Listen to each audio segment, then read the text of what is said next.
തിങ്കളാഴ്ച ചേർന്ന ഈ CPM-ന്റെ സംസ്ഥാന സെക്രട്ടേറിയറ്റിൽ ഈ മുഖ്യമന്ത്രി അഥവാ സർക്കാർ ഗവർണറുടെ മുന്നിൽ കീഴടങ്ങുകയാണോ എന്നൊരു ചോദ്യം സെക്രട്ടറിയിലെ ചില അംഗങ്ങൾ ചോദിച്ചിരുന്നു.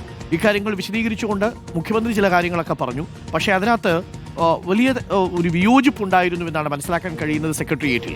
അതങ്ങനെ പോയാൽ എങ്ങനെയാണ് ശരിയാവുക? ഇത്രയും പോരാടിയതിനു ശേഷം സുപ്രീം കോടതി വരെ പോകണ്ടായിരുന്നു എന്ന ചോദ്യങ്ങളൊക്കെ വന്നു എന്നാണ് അറിയുന്നത്. നമുക്കിപ്പം റഹീസ് റഷീദ് ഉണ്ട്.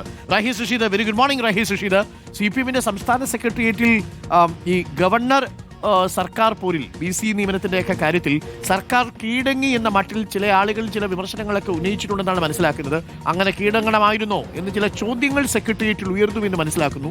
അതായത് ഈ VC-യുടെ കാര്യത്തിൽ, VC നിയമനത്തിന്റെ കാര്യത്തിൽ, ഇനിയിപ്പോൾ കേരള സർവകലാശാലയുടെ കാര്യത്തിലടക്കം CPM-നുള്ളിൽ ഒരു വിഭാഗത്തിന് അതിർത്തിയുണ്ട് എന്നാണ് മനസ്സിലാക്കുന്നത്.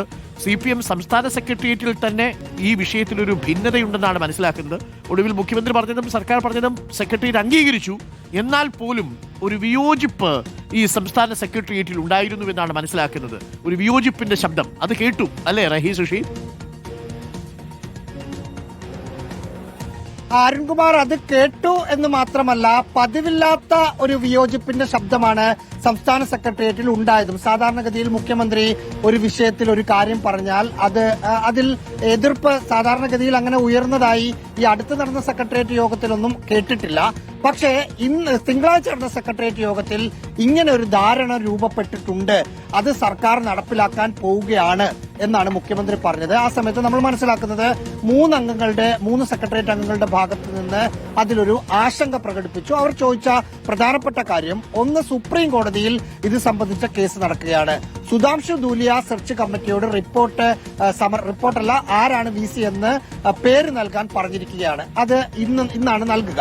ആ പേര് നൽകുമ്പോൾ സർക്കാർ കൊടുത്ത ലിസ്റ്റിൽ നിന്ന് ഒരാളുടെ പേര് വന്നാൽ അത് രാഷ്ട്രീയമായി നമുക്ക് ഗുണം ചെയ്യില്ലേ?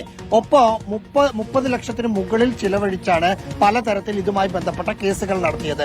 അത് എന്തിനായിരുന്നു എന്ന ചോദ്യം ഉയരില്ലേ? നമ്മുടെ മുമ്പിൽ PM ശ്രീ വിവാദം കിടക്കുന്നുണ്ട്.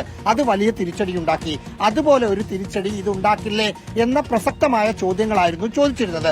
അതിന് മുഖ്യമന്ത്രി പറഞ്ഞ മറുപടി, നിലവിലെ സാഹചര്യത്തിൽ ഒരു ധാരണയിൽ പോകുന്നതാണ് നല്ലത്.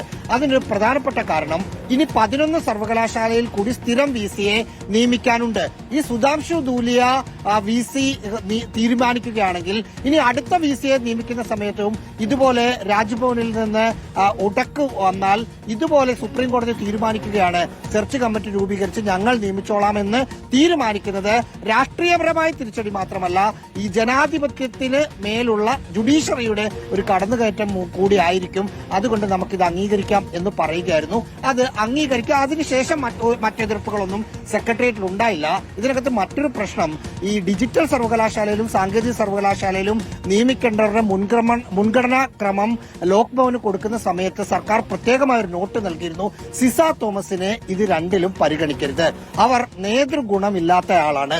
ഡിജിറ്റൽ സർവകലാശാലയിൽ VC പദവിയിൽ ഇരുന്ന സമയത്ത് അവിടുത്തെ ചില ന്യൂനതകൾ ചൂണ്ടിക്കാട്ടി ഗവർണർക്ക് കത്ത് നൽകി.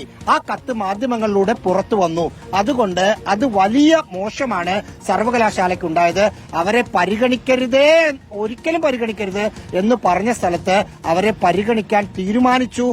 ഗവർണറുടെ തീരുമാനത്തിനൊപ്പം നിന്നു എന്നത് രാഷ്ട്രീയപരമായി സർക്കാരിന്റെ CPM-ന്റെ ഒരു കീഴടങ്ങൽ കൂടിയായി വിലയിരുത്തപ്പെടുന്നു. അതാണ് സംഭവിച്ചിരിക്കുന്നത്. CPM-ന്റെ സംസ്ഥാന സെക്രട്ടേറിയറ്റിൽ VC നിയമന കാര്യത്തിൽ സർക്കാർ ഗവർണർക്ക് കീഴടങ്ങി എന്ന മട്ടിലുള്ള ഒരു പ്രചരണമുണ്ട് എന്നുള്ളതിൽ ഒരു ആശങ്ക പ്രകടിപ്പിച്ചിരുന്നു. ആ കാര്യത്തിൽ പിന്നീട് മുഖ്യമന്ത്രി വിശദീകരണം നൽകിയതോടുകൂടി സെക്രട്ടേറിയറ്റ് ആ വിഷയം അംഗീകരിക്കുകയായിരുന്നു ആ നടപടി.